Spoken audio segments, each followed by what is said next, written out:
কেমন আছো বন্ধুরা সকলে? আশা করি অনেক ভালো আছো। আমি প্রিয়া চলে এসেছি আজকে একটা দারুণ রেসিপি ভিডিও নিয়ে। দেখো যে রান্নাটা রাঁধবো আর কি, তার জন্য যে সমস্ত জোগাড় লাগবে সেগুলো মোটামুটি করে নিয়েছি। লাগবে হলো টক দই, একটা একটুখানি বেসন, আর ওইদিকে নিয়েছি আলুটাকে কুড়ে, পেঁয়াজ, টমেটো, কারি পাতা, কাঁচা লঙ্কা, রসুন, বাস এইটুকুই আর কি, যেটা বেসিক জিনিস আর কি লাগবে।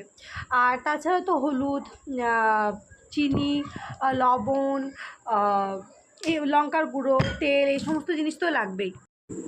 তো তারপরে ওই আলু কুড়া, পেঁয়াজ সমস্ত কিছু দিয়ে আর কি ভালোভাবে একটা পকোড়া বানাবো আর কি। তো তার জন্যে আর কি দেখো দিচ্ছি, এখন দেখলেই তো আলু কুড়া, পেঁয়াজ, তারপরে দিলাম লঙ্কা, জিরে গুঁড়ো, লবণ আর কি, যে সমস্ত পকোড়া বানাতে গেলে আর কি যে সমস্ত উপকরণ লাগে আর কি, হলুদ গুঁড়ো সমস্ত কিছু আর কি দেওয়া হবে। তো তারপরে ছোট ছোট ডো করে পকোড়াগুলো আর কি ভেজে নেওয়া হবে, কারণ শুধু কারি একদম ভালো লাগে না। কারির সাথে যদি একটু পকোড়া দেওয়া হয় তাহলে খেতে একটু বেশি ভালো লাগে। আর কারিটা আমাদের বাড়িতে প্রচণ্ড পরিমাণে হয়, কারণ আমার হাজব্যান্ড ছেলে সকলে আর কি এটা খেতে ভালোবাসে, আর আমিও বেশ ভালোবাসি। তো মা তো এসছে, আমি তো এখন আর ডেইলি ব্লগ দিতে পারছি না কিছু কারণে, তো সেই কারণেই আর কি এখন রান্নাবান্না বেশিরভাগ মাই করে। তো মাকেই বললাম যে পকোড়াটাকে আর কি মশলা মানে মাখিয়ে দাও সুন্দর করে। আসলে আমার আঙুলে আর কি কিছুদিন আগে একটা বাসন পড়ে গেছিলো, তো প্রচণ্ড জোর ব্যথা লেগেছিলো, তো অর্ধেক নখটা আর কি উঠে গেছে, তো পুরো নখটা আর কি উঠে যাবে। তো কিছু একটা মাখাতে গেলে ওই জায়গাটায় প্রচণ্ড ব্যথা হচ্ছে। তো যাই হোক, মা কিন্তু ভালো করে আর কি মাখিয়ে দিয়েছে ওই পকোড়ার জন্য যে ব্যাটারটা বানিয়েছি ওটা।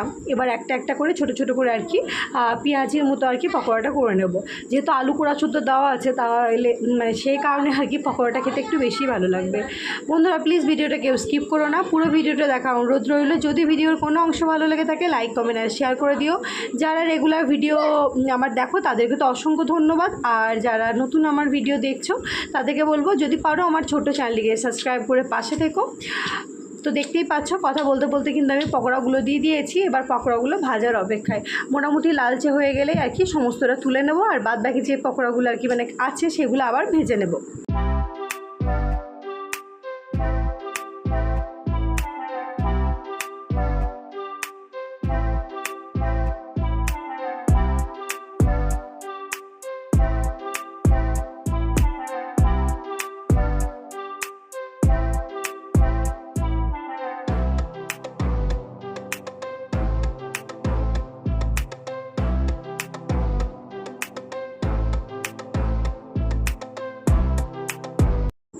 তো আমার তো কথা বলতে বলতে পকোড়াগুলো ভাজা হয়ে গেছে। এবার দেখো তেলে দিয়ে দিয়েছি দুধ, মানে দুটো আর কি রসুন থেতো করে। এবার দিলাম একটু সর্ষে, এখন শুকনো লঙ্কা ফোড়নে দেবো না, আমি পরে যখন ছোক দেবো তখন শুকনো লঙ্কা দেবো। তো দিয়ে দিচ্ছি এবার পেঁয়াজটাকে এবার ভালো করে লালচে লালচে করে ভাজতে হবে। তারপরে ওই কেটে রাখা কাঁচা লঙ্কা, কারি পাতা সব আর কি দিয়ে দেবো। আগে তেলের উপর কারি পাতা দিইনি এই কারণেই, কারণ এত বেশি পরিমাণে ফাটে তো হাতে মুখে লেগে যায়। তো তার জন্য পেঁয়াজটা যখন একটু ভাজা ভাজা হয়ে যাবে তখন আর কি কারি পাতাটাও আর কি দিয়ে দেবো। তো এভাবে আর কি ভালোভাবে আর কি ভেজে নিচ্ছি। এই কারি বানাতে গেলে সেরকম বিশেষ কিছু উপকরণ লাগে না, ওই টুকটাক দু একটা জিনিসই লাগে, আর কিন্তু খেতে প্রচণ্ড ভালো হয়। তো দেখো পেঁয়াজটাকে কিন্তু আমি ভালোভাবে আর কি ভেজে নিচ্ছি। আর আমাদের এখানে মানে আমি তো যেহেতু ব্যাঙ্গালোর রয়েছি আর কি, আমি টক দই কিন্তু ওই নন্দিনী দইটাই আর কি ব্যবহার করি। এটা না প্রচণ্ড পরিমাণে টক না, আবার মিষ্টি না, বেশ ভালো দইটা আর কি, ক্রিম আর কি। তো সেই কারণে আর কি কারিটাও খুব ভালো হয়। তো দেখতেই পাচ্ছ আমি কিন্তু কারি পাতাও কিন্তু অ্যাড করে দিয়েছি। তো কারি পাতা অ্যাড করে দেওয়ার পর দেখো অনেকটা পরিমাণে পেঁয়াজটা ভাজা ভাজা করে দিয়েছি। এবার দিয়ে দিয়েছি টমেটোটাকে দিয়ে আর কি ভালোভাবে মশলাটা আমি এবার কষিয়ে নেব।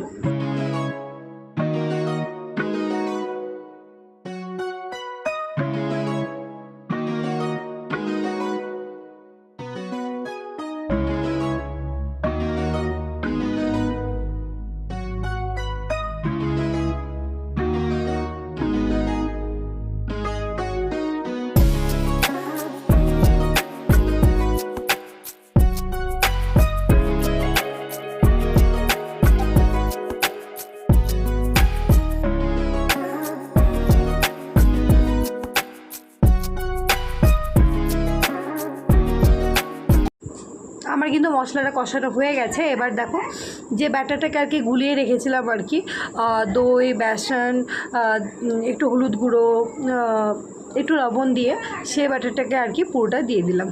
তো এটা না ভালো করে আর কি ফাটাতে হয়েছে, না ফাটালে কিন্তু হবে না।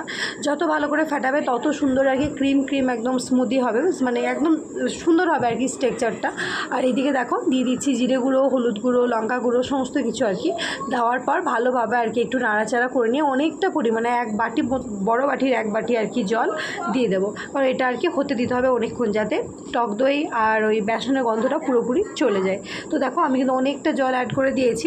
এবার এটাকে টকবক করে একদম ফুটতে দেবো। যখন দেখবো যে একটু মানে একদম হলুদ একদম কালারটা চলে এসছে আর একটু গাঢ় হয়ে এসছে আর একদম সুন্দর ক্রিমি ভাবটা চলে এসছে, তখন কিন্তু আমি বড়াগুলো অ্যাড করে দেবো।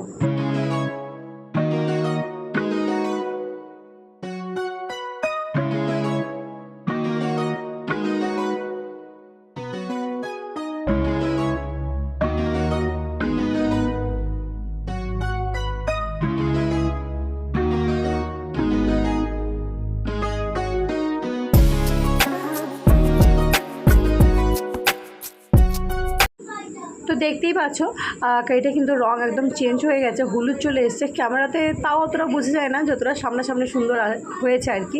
তো যাই হোক, এবার কিন্তু একটা একটা করে আমি বড়াগুলো অ্যাড করে দিচ্ছি। আর বড়াগুলো ভাজা হতে হতেই কিন্তু অনেকগুলো আর কি খাওয়া হয়ে গেছে, তো কারির চেয়ে বড়াগুলো অল্প হয়ে গেছে। তো যাই হোক, এবার এই বড়াগুলো দিয়েও কিন্তু কিছুক্ষণ আর কি ফোটাবো ভালোভাবে, যাতে ওই বড়ার ভেতরে সমস্ত মশলাটা আর কি ঢুকে যায়।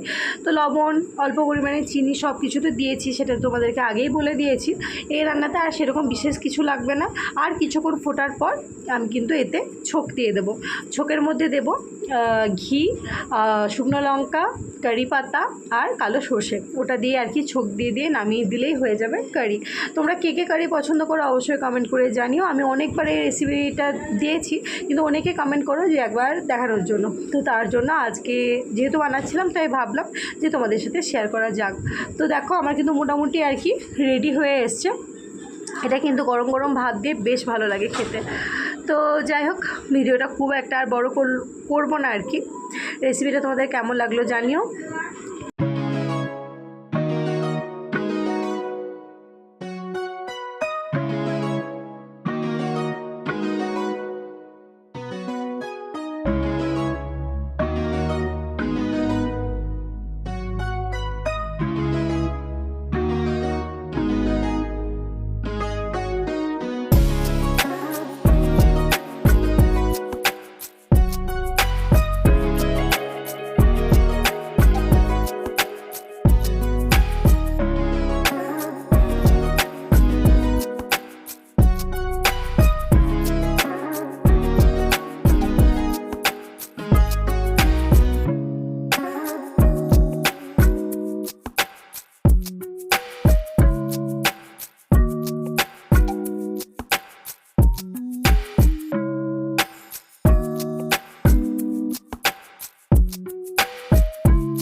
দেখো আমার রান্না কিন্তু পুরো রেডি হয়ে গেছে, কত সুন্দর হয়েছে দেখতেই পাচ্ছ, আর কালারটাও কত ভালো এসেছে। তাহলে আজকে ভিডিওটা এতটুকুই রাখলাম। সবাই ভালো থেকো, সুস্থ থেকো, আবার দেখা হবে অন্য একটি ভিডিওর মাধ্যমে। বাই।